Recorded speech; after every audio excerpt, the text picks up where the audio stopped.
Right, these are some songs that we've been doing for the past couple years, and we've been getting a lot of requests from our fans to release those as B-sides. So we ended up making this into an EP to kind of keep people busy until our next record, Antichrist Superstar, comes out sometime next year.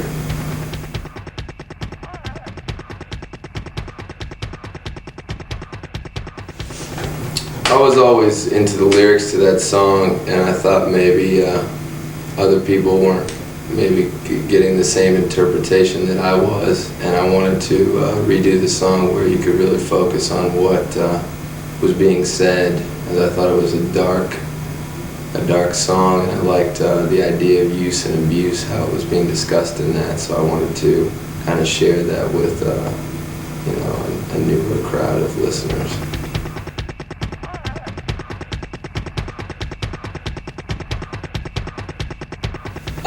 It's got a bit of a theme running through it.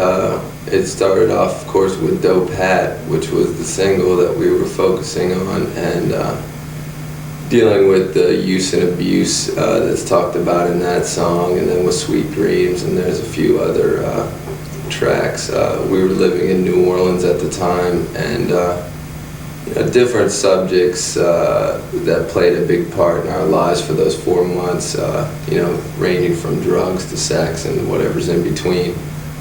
We just kind of wanted to express what we went through during that period, and this music is kind of a little diary of those 4 months. And it may seem kind of chaotic, but that's exactly how our lifestyles were, before we left on this tour.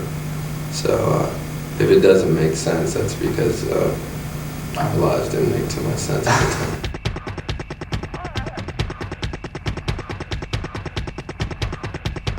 Well, there's a few. I kind of want to keep it more up to the listener to figure it out, but one of the tracks that we recorded in our apartment in New Orleans, White Trash, features vocals and guitar playing by a guy named Tony Wiggins, and this was he's a strange fellow we met last year on our travels. He's a southern gentleman with southern ideals, so he tends to be what a lot of people would consider a redneck or white trash, so I thought it was ironic to get him to do a cover of that song. And we ran into some trouble with some of the things that he's done, because he's tried to, harm certain people in our organization, and he gets into a lot of trouble. So it's mainly because of him our EP was delayed. So he's a dangerous character. He's a good friend of ours.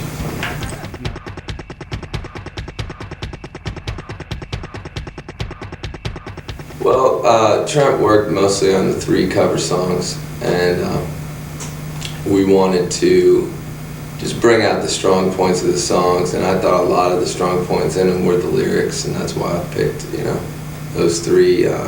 I Put a Spell on You was always a favorite song of mine, and a lot of the people that I've been influenced by have covered that song. Arthur Brown covered it, Creedence Clearwater Revival, Diamanda Galas, and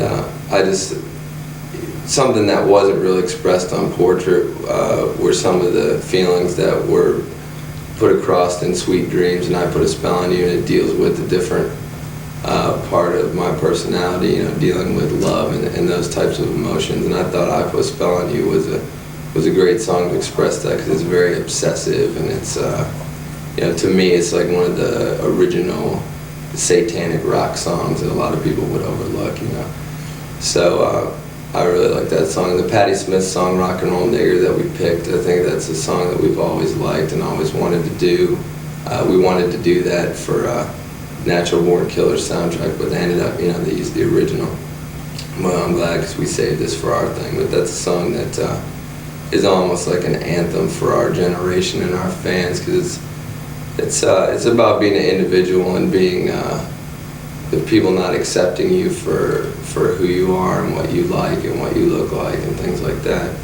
And I think it's important to demystify words like nigger, because it's something that if you're a white person and you say that, then people consider you a racist. But it's not what the song's about. That was the intention of the song, and I think it's that song is what punk rock and things like that were all about when they were invented. They were about pissing people off, and I think that's an important part of music that's being forgotten today.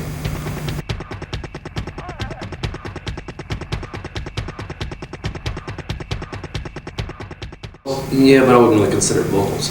It's just sort of a love ballad about somebody that died. That was a lot of people first heard that #1 smash when we were on the Donahue show, and he played that on his mini cassette recorder that he is one of his instruments that he performs with. I want to know why it is that all of you seem to have satanic signs all over you, and what is it that does this music cause you to do what you do? Is that directed at us or the parents? That's funny. Twiggy. That's your little Does the tape music recorder? cause us Okay. to do what we do? We cause the music to do what it does, I think. And people wanted to know what the song was, so we put it on the EP. But it was a little number that he came up with, and we just decided to stick on it.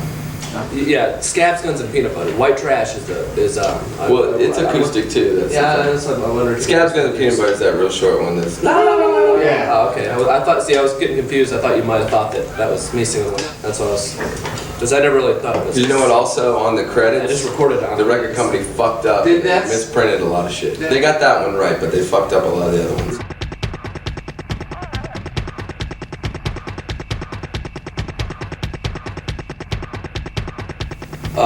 Much like Family Trip at the beginning of Portrait of an American Family, the scene from Willy Wonka where they're on the boat ride, we took that and put it to use for the Dope Hat video, and we made a visual reenactment of that. And it's we were looking to create the irony of a children's show, being a band that parents would consider very dangerous for children. We thought it would be ironic to make our video look like a children's show, much like H.R. Puffin-Stuff or something like that when we grew up.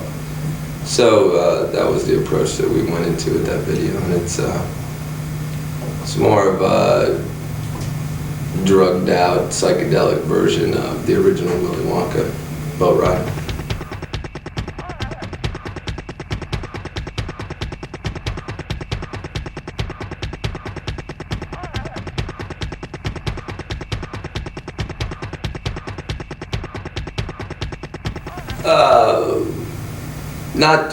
Not with the law just yet.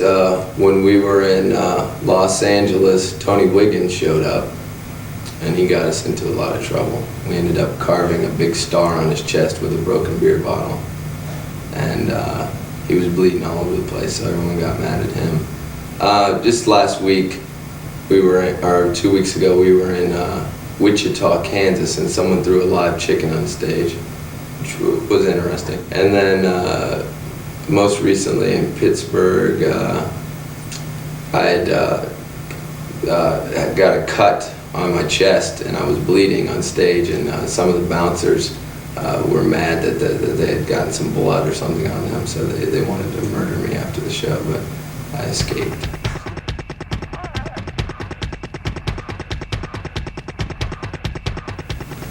We plan on recording that at the beginning of the year, so it'll be in 1996. We'd love to have something out on June 6th, 1996.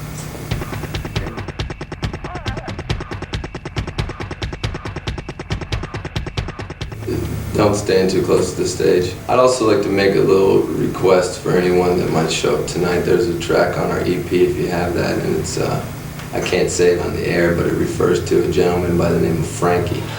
Excuse me. Yeah? Are you Frankie, the manager of Marilyn Manson? Road manager, yeah. You want to tell us a little bit about Frankie? No comment. It's not. So it's something that you're not proud of, or just something you don't want to talk about? I don't know anything about it, really. Have you ever? No comment. All right. Why don't you tell us a little bit about what it's like on the road with Marilyn Manson? Take a good look at my eyes. It tells it all. I see a lot of objects in your eyes. Pain. Frustration. I'd like the crowd to participate in a chant involved around that track for tonight. That'd be